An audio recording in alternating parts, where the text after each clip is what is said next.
Esta semana, para los que están siguiendo las lecturas en un año, comenzamos ¿qué evangelio? ¿Recuerdan? El evangelio de Marcos. Ya pasamos a este evangelio de Marcos. Así que quiero invitarles para que por favor abran sus Biblias en el capítulo 2. Y no recordemos siempre este hábito de leer la palabra del Señor, recordar siempre cada día que lo más importante ha de ser de encontrar pan que el Señor pone sobre nuestra mesa a través de su palabra. Así que mucho ánimo con las lecturas y para quienes aún no lo están haciendo, bienvenidos, pueden sumarse y ese sería un buen punto porque estamos comenzando el Evangelio de Marcos, un evangelio bastante fascinante. Bueno, leamos desde el versículo 1 hasta el versículo 12, Marcos capítulo 2 del versículo 1 al 12. Unos días después, cuando Jesús entró de nuevo en Capernaum, corrió la voz de que estaba en casa. Se aglomeraron tantos que ya no quedaba sitio ni siquiera frente a la puerta mientras él les predicaba la palabra. Entonces llegaron 4 hombres que le llevaban un paralítico. Como no podían acercarlo a Jesús por causa de la multitud, quitaron parte del techo encima de donde estaba Jesús. Y luego de hacer una abertura, bajaron la camilla en la que estaba acostado el paralítico. Al ver la fe de ellos, Jesús le dijo al paralítico: Hijo, tus pecados quedan perdonados. Estaban sentados allí algunos maestros de la ley que pensaban: ¿por qué habla este así? Está blasfemando. ¿Quién puede perdonar pecados sino solo Dios? En ese mismo instante supo Jesús en su espíritu que esto era lo que estaban pensando. ¿Por qué razonan así?, les dijo. ¿Qué es más fácil decirle al paralítico: tus pecados son perdonados, o decirle: levántate, toma tu camilla y anda? Pues para que sepan que el Hijo del Hombre tiene autoridad en la tierra para perdonar pecados, se dirigió entonces al paralítico: a ti te digo, levántate, toma tu camilla y vete a tu casa. Él se levantó, tomó su camilla enseguida y salió caminando a la vista de todos. Ellos se quedaron asombrados y comenzaron a alabar a Dios. Jamás hemos visto cosa igual, decían ellos. Oremos al Señor. Padre, te damos gracias por esta porción de tu palabra. Te pedimos por favor que tú nos bendigas al recibir de ti, Señor, lo que tú quieres traer a cada una de nuestras vidas y a tu iglesia en general. Permítenos, Señor, que nuestra mente y comprensión se abra y que tú nos permitas ver lo que muchas veces a simple vista no logramos apreciar. Te lo pedimos, Padre, en el nombre de Cristo Jesús. Amén. Bueno, yo creo que hay algo que nos puede caracterizar o como un común denominador para todos. Y es que quizá todos los que estamos aquí, los que están reunidos en sus casas, tenemos problemas y necesidades de toda índole, de cualquier forma, de cualquier color, ¿verdad? Yo creo que no bastaría, digamos, con preguntar, porque creo que todos estamos ahí. La pregunta sería la siguiente: si tú pudieras como darle un orden de prioridades, ¿cuál crees tú que sería el problema más grande para ti? Piensa en eso.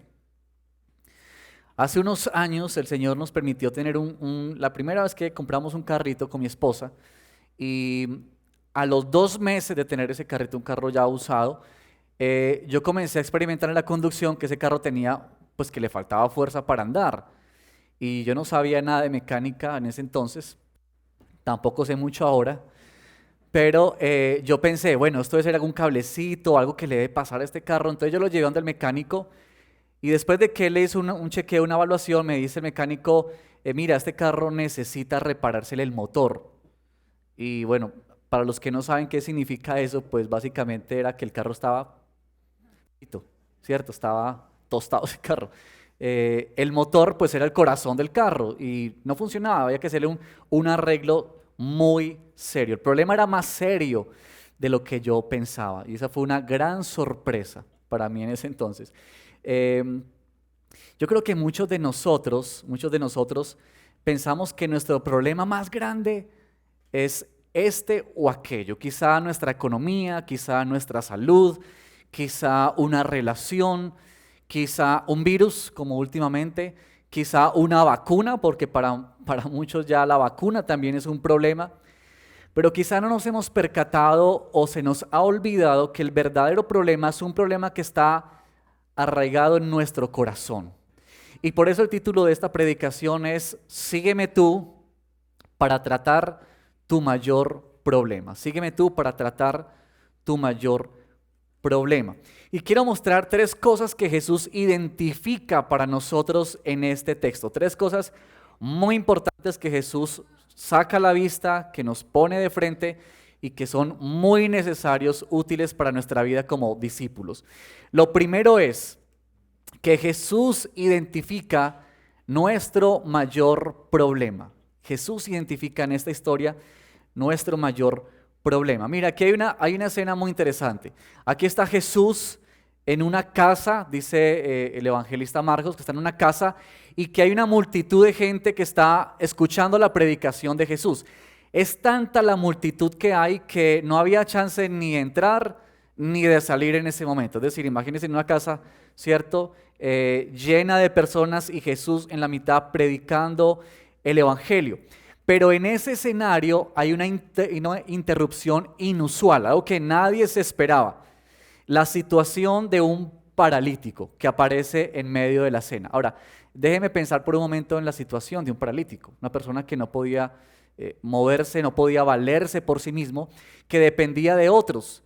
Estaba todo el día en una camilla, estaba a merced de que alguien le ayudara, de que alguien le tendiera la mano, de que alguien pudiese socorrerse o compadecerse de él. Estaba casi resignado toda su vida a permanecer acostado mirando hacia el techo. Imagínense ustedes la situación de este paralítico. Su problema era un problema muy serio, muy grande, ¿verdad? Y esta es la persona que irrumpe en medio de la predicación de Jesús, porque 4 amigos les ocurrió la fantástica idea de que como no podían entrar por la puerta, entonces ellos dijeron, vamos a hacer otro mecanismo. En esa época las casas pues no eran como muchos de nuestros techos, que eran así en esta forma, sino que eran una especie de terrazas. Y muchas casas tenían una escalera a un costado que les permitía subirse a esta terraza. Y sea como sea, lo cierto es que el evangelista nos cuenta que estos hombres se ingeniaron la manera de subirse al techo y de comenzar a hacer un hueco en medio de ese techo para poder bajar por allí al paralítico. ¿No les parece interesante esa historia? Como fascinante. Una interrupción inesperada. Entonces ahí está descendiendo este hombre, imagínense ustedes la escena en ese momento, polvo cayendo del techo, ¿cierto? La gente sacudiéndose del mugre que está cayendo y de pronto empieza a bajar ese paralítico en medio de esa reunión. Claro, la gran expectativa de los que estaban allí y de los amigos del paralítico, incluyendo al paralítico, es ¿qué va a decir Jesús? Quizá muchos en aquel momento estaban esperando que Jesús regañara a sus 4 amigos por atreverse a interrumpir su momento de predicación. Pero en ese hecho tan inusual, tan particular que nos narran los evangelios, hay también una respuesta de Jesús inesperada. Y esa respuesta la tenemos en el versículo 5 al final del versículo 5. Cuando Jesús dice, hijo, tus pecados quedan perdonados.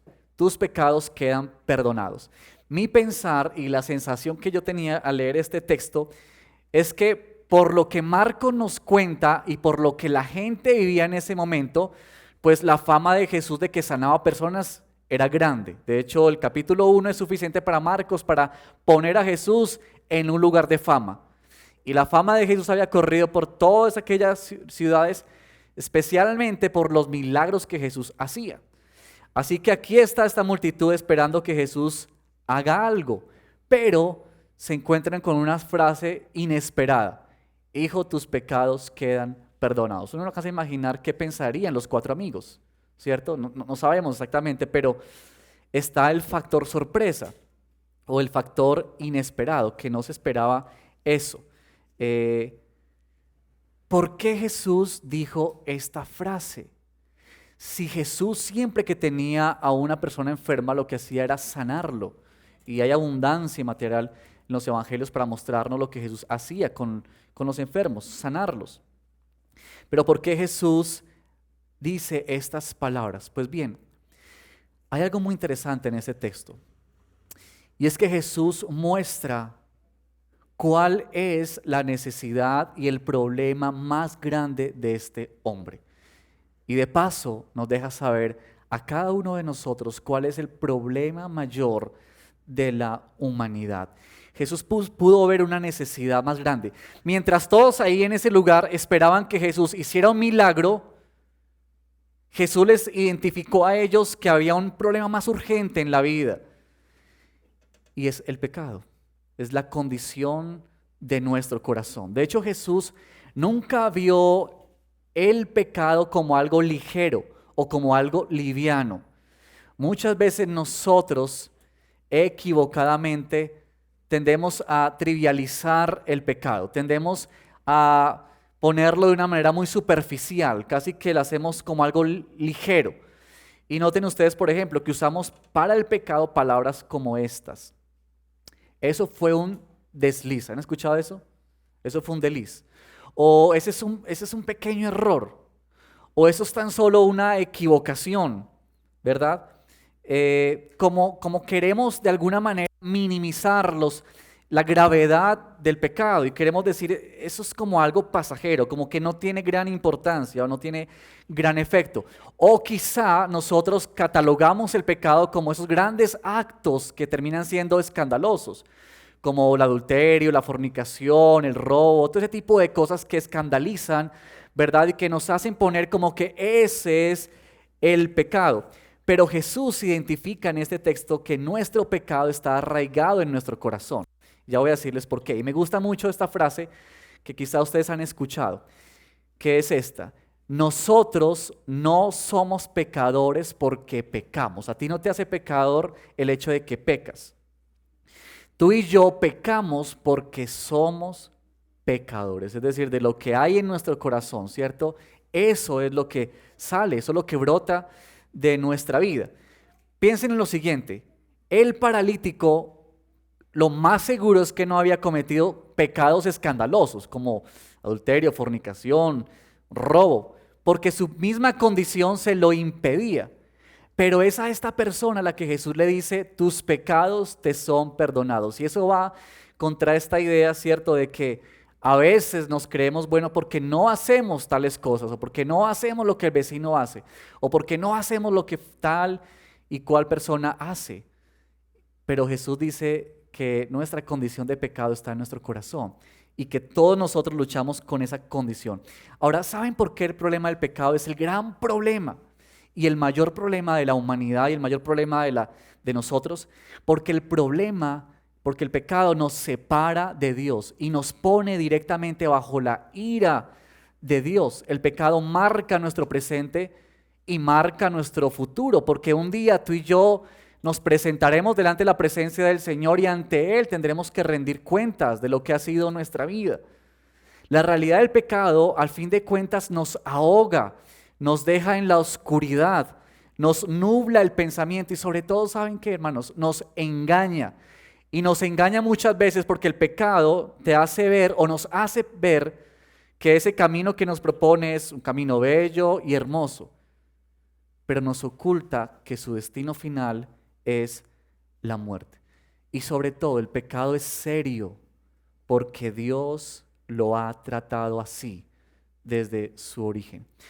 Saben, hermanos, qué fácil es quizá tú y yo engañarnos con que si tenemos aquello, si tenemos esta situación, si tenemos aquella cosa, entonces nuestra vida sería verdaderamente feliz. Y nos engañamos porque al final, cuando tú consigas eso o si tienes eso que tanto anhelas, si tu mayor problema no ha sido atendido por el Señor, entonces tu condición de miseria, tu condición precaria y devastada seguirá siendo exactamente igual. Hay bendiciones para nosotros que son más trascendentales y de mayor peso que las bendiciones físicas y materiales. quizá muchas veces se nos escapa esa verdad de nuestra vida. Quizá muchas veces lo que queremos ver es otras cosas. Y fue lo que pasó en esta historia de Jesús. Miren conmigo por favor el versículo 6, porque eso nos conduce a nuestro segundo punto de esta tarde, que Jesús nos identifica en este texto cuál es nuestro mayor problema, pero Jesús también identifica quién es el único que puede dar solución a este problema. Y tenemos aquí a un grupo de hombres, dice la palabra, maestros de la ley, que pensaban lo siguiente. Ellos estaban en sus mentes pensando, había un diálogo interno en ellos. Y lo que ellos estaban preguntando es esto: ¿por qué habla este hombre así? ¿Quién puede perdonar pecados sino solo Dios? Ahora déjeme decir que estos hombres habían acertado en dos cosas en su pensamiento. Uno, ellos estaban pensando que solamente Dios puede perdonar pecados y estaban en lo cierto. Solamente Dios puede perdonar pecados y eso estaba muy claro, registrado en el Antiguo Testamento. Así que ellos estaban en lo cierto. Y la pregunta que plantean es cierta. Lo segundo es que ellos están entendiendo muy bien las palabras de Jesús, porque cuando Jesús está perdonando los pecados, Jesús se atribuye una autoridad que solamente le corresponde a Dios. Por tanto, lo que Jesús está diciendo allí es que Él mismo es Dios. Y ellos están en lo cierto porque están entendiendo el mensaje de Jesús. Pero el problema de ellos es que concluyen mal. Y su conclusión es que éste está blasfemando. Es decir, que a la luz de la evidencia, lo que Jesús había hecho y hablado, ellos no creían en él. Ellos no habían entendido todavía, no entendían, estaban cegados y nublados en su mente. Y es muy interesante que Jesús dice que conocía el pensamiento de ellos, que él sabía muy bien lo que ellos estaban pensando en su mente. Ellos no estaban hablando ni nada de ese tipo de cosas, estaban pensando en su mente. Eso me recuerda cuando uno va al médico y le hacen radiografías a uno. A mí me encantan esos aparatos que hacen radiografías porque es muy interesante que puedan captar lo que nuestros ojos no pueden ver. Y eso es lo que hace Jesús, conoce nuestro corazón. Él conoce lo más íntimo de nosotros, Él conoce lo que tú haces a solas cuando no hay nadie. Él conoce lo que hay dentro de ti que no le compartes absolutamente a nadie, ni siquiera a la persona más cercana. Ese es nuestro Señor. Ahora, déjenme ver la pregunta que hace Jesús y que es una pregunta muy, muy interesante que plantea Jesús a este grupo de personas. Y la pregunta es, ¿qué es más fácil decir? Entonces, aquí está Jesús, aquí está este hombre, ¿cierto? Jesús dice, hijo, tus pecados son perdonados. Jesús entiende y sabe lo que ese grupo está pensando. Entonces Jesús se dirige a ellos y les dice, ¿qué es más fácil hacer? Decirle a este hombre, tus pecados son perdonados, o levántate y anda. Ahora déjenme pensar un poquito en esto, porque es posible, digamos, que la idea es que es más fácil decirle, tus pecados te son perdonados, en un sentido porque nadie podía corroborar esa información. ¿Quién podría subir al cielo y mirar en los libros celestiales y darse cuenta si evidentemente se había borrado el pecado de ese hombre? Nadie podía corroborar eso. Pero sanar, pues ahí estaba un grupo de testigos que podían dar fe de que si eso se hacía o no se hacía. Sin embargo, al contexto de este texto a mí me hace pensar lo siguiente. En el capítulo 1, Marcos es muy claro en dejarnos ver que Jesús sanaba a muchas personas. El versículo 34 dice que Jesús sanó a muchos que padecían de diversas enfermedades. De hecho, el capítulo 1 termina diciendo el evangelista que Jesús sanó a un hombre que tenía lepra. Por tanto, el rumor que corría es que Jesús tenía la capacidad y el poder para sanar, para curar de la enfermedad. Y posiblemente entonces no era lo más difícil para Jesús. Quizá era el perdonar pecados. Y eso, digamos, lo vemos a la luz de la revelación del Evangelio de Marcos. Porque Marcos más adelante nos va a decir que cuán difícil fue para Jesús pagar el costo de decir estas palabras. Déjenme ir, por favor, unos capítulos más adelante, capítulo 8, versículo 31. Sígame por favor en esta lectura, capítulo 8, versículo 31, que es un versículo muy importante. Miren lo que dice Jesús. Jesús dice lo siguiente, luego comenzó a enseñarles, y esto es lo que les enseñaba a Jesús. El Hijo del Hombre tiene, miren esto por favor, tiene, esto no es una profecía, esto es un mensaje de Jesús de lo que tenía que ocurrir. Dice, que él tenía que sufrir muchas cosas y ser rechazado por los ancianos, por los jefes de los sacerdotes y por los maestros de la ley. Es necesario que lo maten y que a los 3 días resucite. Muchas veces nosotros vemos el perdón de nuestros pecados como algo que simplemente ocurrió ya, como que Jesús dijo, tus pecados son perdonados y ya, pero lo que Jesús está haciendo es que Él va a asumir el costo para poder decir a este hombre, tus pecados son perdonados. En otras palabras, lo que Jesús está haciendo es diciendo que el único que tiene autoridad para perdonar pecados es Él, por quien Él es y por lo que Él hizo o iba a hacer en ese momento. El perdón de pecados para ti y para mí es gratis, es por gracia de parte del Señor, pero tiene un costo o tuvo un costo para nuestro Señor.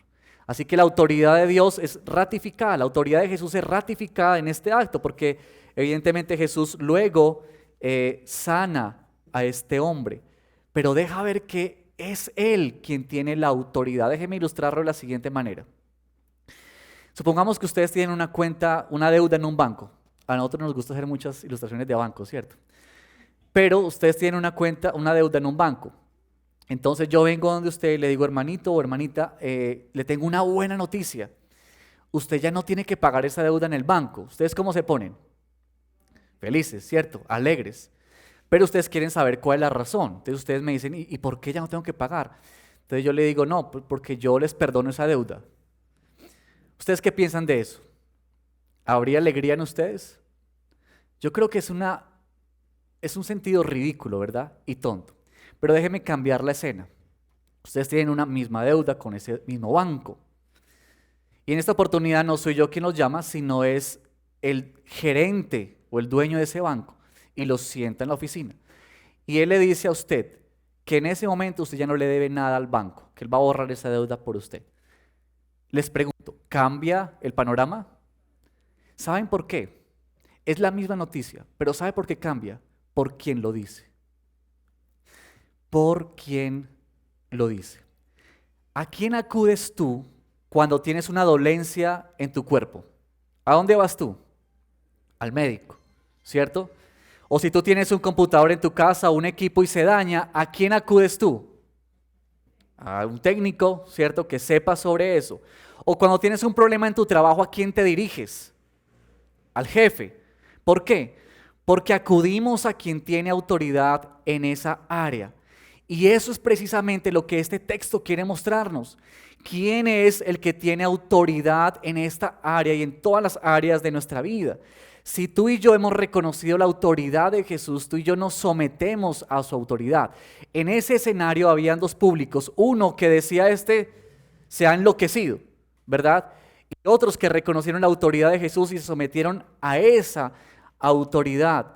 Así que cuando tú y yo reconocemos que Él es quien tiene autoridad en nuestra vida, quien tiene autoridad por lo que ha hecho, tú y yo nos sometemos a esa autoridad. Déjame decirte, nos sometemos a esa autoridad, cueste lo que nos cueste. Someternos a la autoridad del Señor muchas veces nos va a costar. Pero lo que Jesús está diciendo en este texto es, yo tengo autoridad para sanar, para arreglar, para solucionar el problema más grande que jamás una persona pueda vivir, que es su condición espiritual. Y eso se da por medio de la fe. Y este es el último puntico donde quiero que veamos qué es lo que Jesús identifica para nosotros, qué es el medio para ser libres de este problema. Jesús identifica cuál es nuestro mayor problema. Jesús identifica quién es el único que puede solucionar ese problema, pero Jesús también identifica cuál es el medio, el único medio para que este problema sea solucionado. Esta enfermedad de este hombre lo condujo a los pies de el Salvador, a los pies del Señor. Y hay que notar muy bien las palabras que Jesús usó, o lo que el evangelista nos dice, porque dice que al ver Jesús la fe de ellos, ¿qué fue lo que vio Jesús? La fe de ellos. Y Jesús no estaba informado solamente por los hechos que él veía, sino que Jesús estaba informado por lo que había en el corazón, como ya vimos anteriormente que Jesús conoce todo de nosotros. Él supo lo que había en estos 4 amigos. Él sabía lo que había y lo que estaba sucediendo. No es un asunto solamente de actos. Primero está en nuestro corazón el asunto de la fe, pero que también es cierto que esta fe produce actos en nuestra vida. Aquí hay una perseverancia de estos hombres, hay todo un acto en un sentido que donde se están arriesgando, ¿verdad? Pero eso es la fe que nos conduce a hacer algo, que nos conduce a actuar. No es la fe en la misma fe. Nosotros no hablamos de que tenemos el poder porque tengamos fe, porque noten que muchas veces se habla de tener fe y mucha gente puede decir que tiene fe en muchas cosas. Fe en un ser querido, en un familiar, fe en su trabajo, fe en un gobernante, fe, no sé, en una piedrita, en tantas cosas. Entonces el asunto no es el tener fe, el asunto es dónde estás depositando y dónde estás colocando esa fe.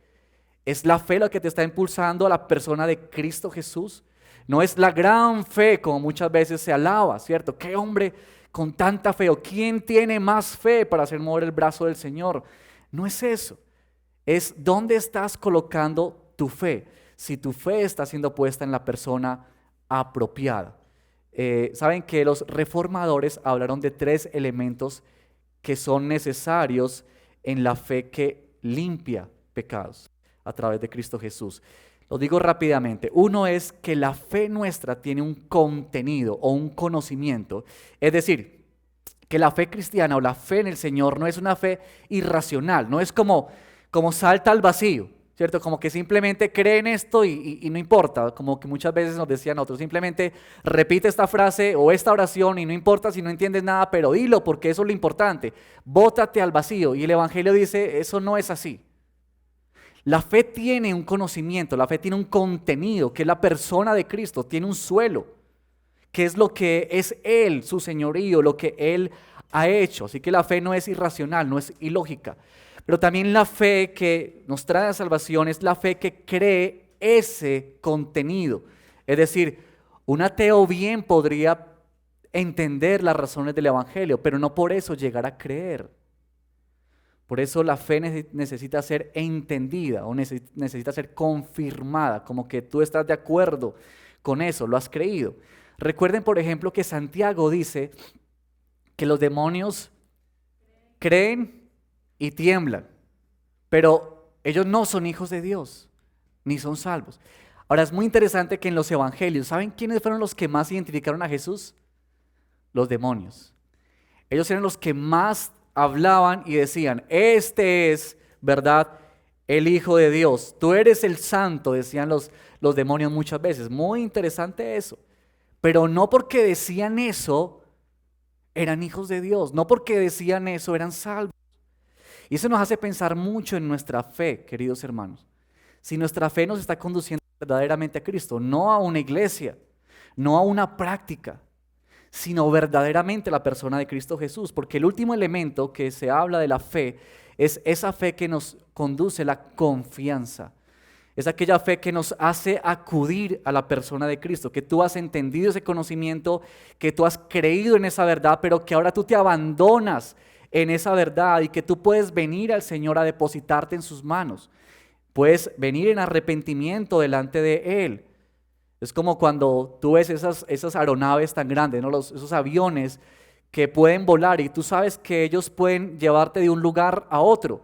Y tú has visto que eso es así porque tú sabes que mucha gente lo ha hecho y sabes que eso ocurre. Pero otra cosa es cuando tú tomas la decisión de subirte, ¿verdad?, a ese avión y tener esa experiencia. Y esto es la fe. La fe es que nosotros podemos ser conducidos a Cristo Jesús, que tú estás llevando tu vida a someterla al Señor. Eso es la fe. Esa es la fe que trae nuestro Señor para nosotros. No es ver a Dios como un milagrero, no es ver a Dios como uno que simplemente nos alivia los dolores momentáneos. Y no quiero decir con esto que Dios no se interesa de tus problemas con los que has venido hoy o con los que tú luchas en la semana. Claro que sí, pero la fe nos hace ver a Dios como algo mucho más grande. No es solamente por un momento de nuestra vida. Es a quien tú y yo rendimos nuestra vida y adoramos por siempre. Yo creo que nosotros, o no sé, la mayoría, quizás llegamos por razones equivocadas al Evangelio. Llegamos porque queríamos que Dios sanara nuestro matrimonio, o llegamos porque queríamos que Dios arreglara nuestra economía, o que Dios sanara una relación. En fin, por tantas razones quizá tú y yo pudimos llegar al Evangelio, pero la fe nos trajo a una verdad que nos sorprendió y que nos dio más de lo que tú y yo podíamos recibir, que eran las bendiciones que Dios nos da en la persona de Cristo Jesús. Esta frase, hijo, tus pecados quedan perdonados. ¿Habrá una noticia mayor a esta en nuestra vida? Las personas, al finalizar esta historia, miren lo que ocurre en el versículo 12. Dice que el hombre se levantó, tomó su camilla enseguida y salió caminando a la vista de todos. Y ellos, ¿cómo se quedaron? ¿Cómo quedó la multitud? Asombrados. Y dice acá que comenzaron a alabar a Dios. Comenzaron a alabar a Dios. Nuestra tendencia, yo pienso acá, de el impacto, porque finalmente ellos vieron lo que querían ver, que era que este hombre se levantara. Pero nuestra tendencia de fijarnos quizá muchas más veces en lo externo, en lo material, en lo físico, y pasar por alto las bendiciones mayores. ¿Saben? Este paralítico se levantó, glorificó a Dios, pero después se enfermaría de otra enfermedad. Y finalmente ese paralítico murió, como todos nosotros, ¿verdad? Como todo el destino para cualquier persona ha de tener, que es morir. Pero lo que quedó para siempre en su vida, para la eternidad, fueron estas palabras de Jesús. Porque eso, queridos hermanos, lo cambia absolutamente todo. Eso lo cambia absolutamente todo. Déjame leerte, por favor, si tienes tu Biblia, en Efesios capítulo 1, versículo 3. Y déjame mostrarte lo que Pablo nos dice allí, en este bello capítulo. Efesios capítulo 1, versículo 3, dice de la siguiente manera. Presta mucha atención a lo que Pablo dice allí. Alabado sea Dios, Padre de nuestro Señor Jesucristo. Y escuche esto, por favor. Que nos ha bendecido en las regiones celestiales con toda bendición espiritual en Cristo.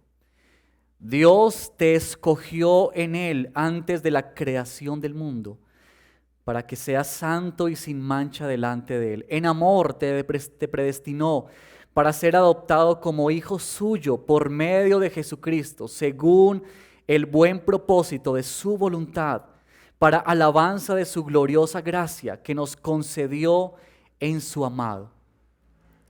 En Él, querido hermano y hermana, tú tienes redención mediante su sangre, el perdón de nuestros pecados conforme a las riquezas de la gracia. Dejamos hasta ahí. Es un capítulo bello. Pero ¿sabes qué? Lo que este texto nos quiere mostrar, lo que Pablo nos habla allí en Efesios, es que hay bendiciones que son mayores a lo que tú y yo podemos pensar o ver a simple vista. Y es esto de que nuestra identidad ha sido dada por lo que Cristo ha hecho por ti y por mí en la cruz. Esa es tu identidad. Eso es lo que a ti ha de definirte. Eso es lo que a ti y a mí ha de llenarnos de gozo y llenarnos de alegría.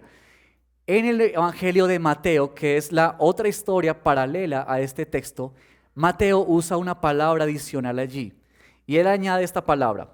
Él dice que Jesús le dijo al paralítico, ánimo, hijo, tus pecados quedan perdonados. Y esa palabra ánimo quiere decir alégrate, regocíjate, porque tu mayor problema ha sido resuelto por mí.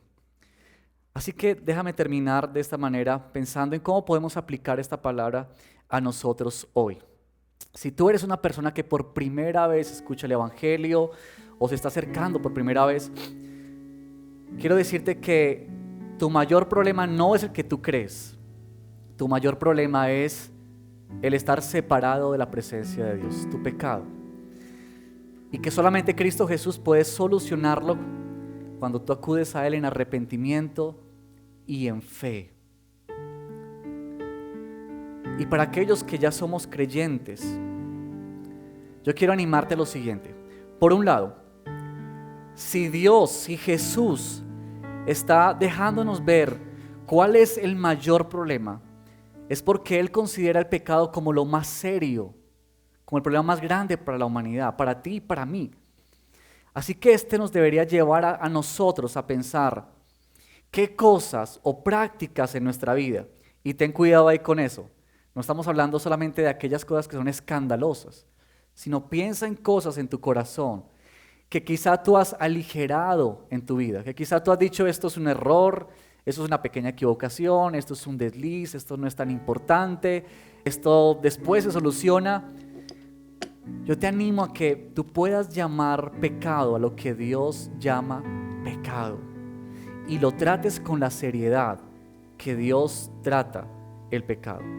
No es el mayor problema ni tu cónyuge, ni una relación, ni tus hijos, ni tu trabajo. Nuestro mayor problema es esta condición nuestra de pecado. También quisiera invitarte esta tarde, a que puedas practicar más esto de la confesión y el de venir al Señor en arrepentimiento. Como leíamos en el Salmo 32, que el salmista mientras cayó vivió los efectos de eso, pero una vez que él confesó el pecado al Señor, dice que sintió alivio en su vida. Así que, ¿qué tanto tenemos nosotros que practicar eso y vivir esto? Quizá tú has pensado o pensamos muchas veces que esto de confesar nuestro pecado es para cuando llegamos al Evangelio, pero nosotros necesitamos venir una y otra vez a pedir al Señor que nos perdone y que nos limpie, porque tenemos esta verdad maravillosa en nuestra vida, que Cristo Jesús ha asumido el costo para recibir y escuchar estas palabras: ánimo, hijo, tus pecados han sido perdonados. Y que eso nos ayude a someternos a nuestro Señor y asumir lo que eso implica para cada una de nuestras vidas.